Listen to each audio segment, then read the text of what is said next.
Well, maybe I like Lilas. Maybe I like to be cheap once in a while. Maybe everybody does. Or don't you remember?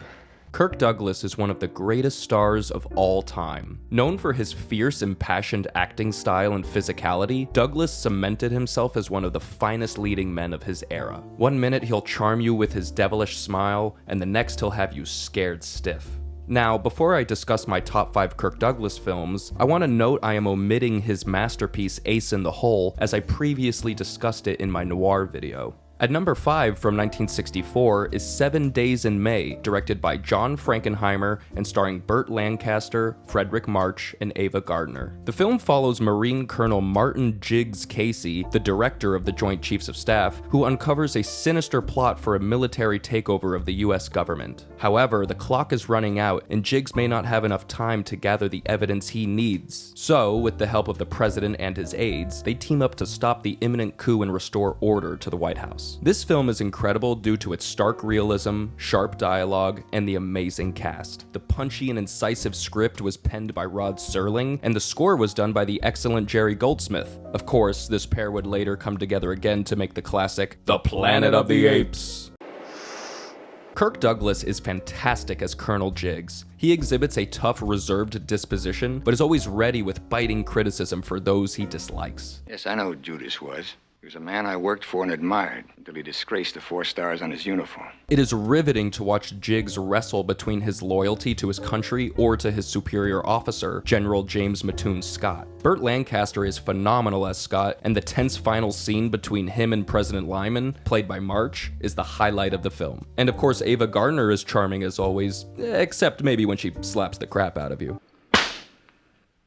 Frankenheimer is a masterful director. In this film, he employs many claustrophobic shots with tight blocking, as well as visual styles derived from direct cinema documentaries, like in the opening sequence with its use of handheld fly-on-the-wall shots. Overall, 7 Days in May is an enthralling drama with a powerful message that still rings true today. Next, from 1949, is Mark Robson's Champion, starring Arthur Kennedy, Marilyn Maxwell, and Ruth Roman. Champion follows Midge Kelly, a poor, down-on-his-luck go-getter who rises to the top of boxing stardom, but not without stepping on everyone around him. Douglas is exceptional as Midge. Not only do we get to see Kirk's raw acting talents on display, but his athleticism as well. Kirk's amazing performance is heightened by his co-star Arthur Kennedy, who plays his brother Connie. The brothers' close relationship and their scenes together are the heart and drive of the film. You stink!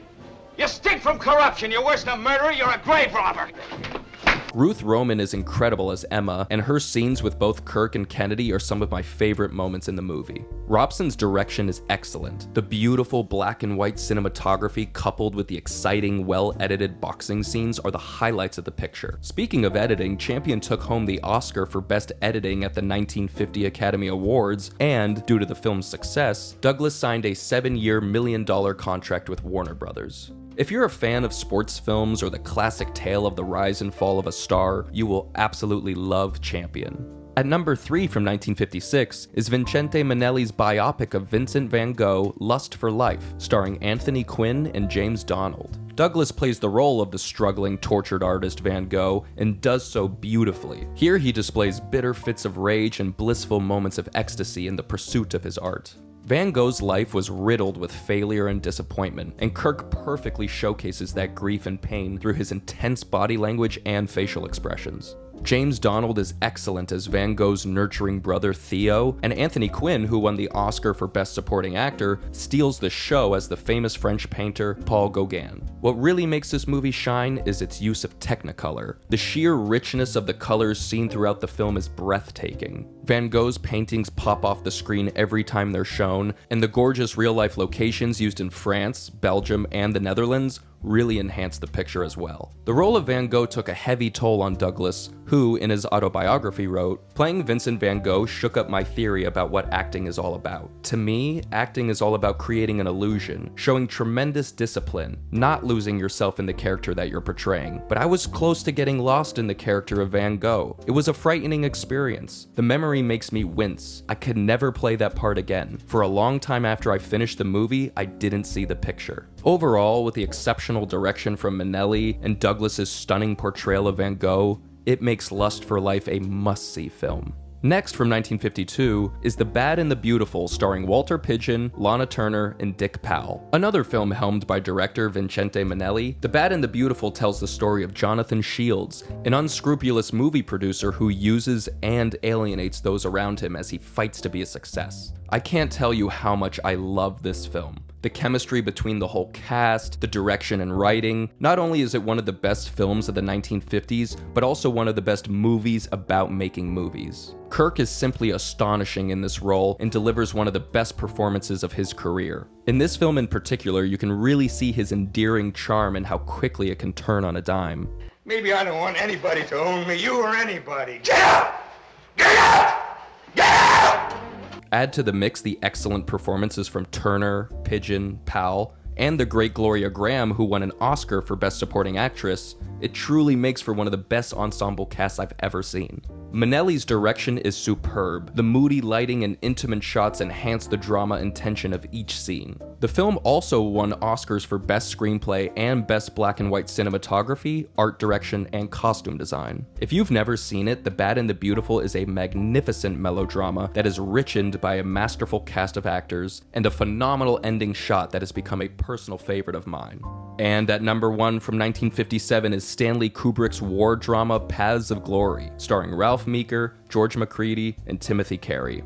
The film follows Colonel Dax, a commanding officer during World War I who defends 3 men accused of cowardice in a court-martial. Paths of Glory is easily one of the best war films ever made. The unbelievable action, the gripping tension, the incredible cast of characters all make this movie a true classic. Douglas is amazing as Colonel Dax. All the scenes in the trenches, the courtroom, and the emotional finale of the film showcase just how great an actor Kirk truly was. I also love Timothy Carey's devastating performance, especially in the climax of the film, which can bring anyone to tears. Kubrick's keen eye and distinctive style are on full display here. Every shot has excellent blocking, the amazing tracking shots in the trenches, and I love all the nighttime scenes with its dark, expressive lighting. You really feel like you're right there in the trenches with these soldiers. On top of that, Paths of Glory contains, in my opinion, one of the greatest endings to a film ever. It also features an amazing score and sound design that creates a raw feeling of suspense and fear. If you're a Kubrick or Kirk fan and have not seen Paths of Glory, I strongly recommend it. It is an essential film not only in Kirk Douglas's career, but in the history of cinema. I hope this video inspires you to seek out more Kirk Douglas films, as he delivers fantastic performances in countless other movies. Kirk's legacy will continue to live on as he was, and still is, one of the best actors of all time.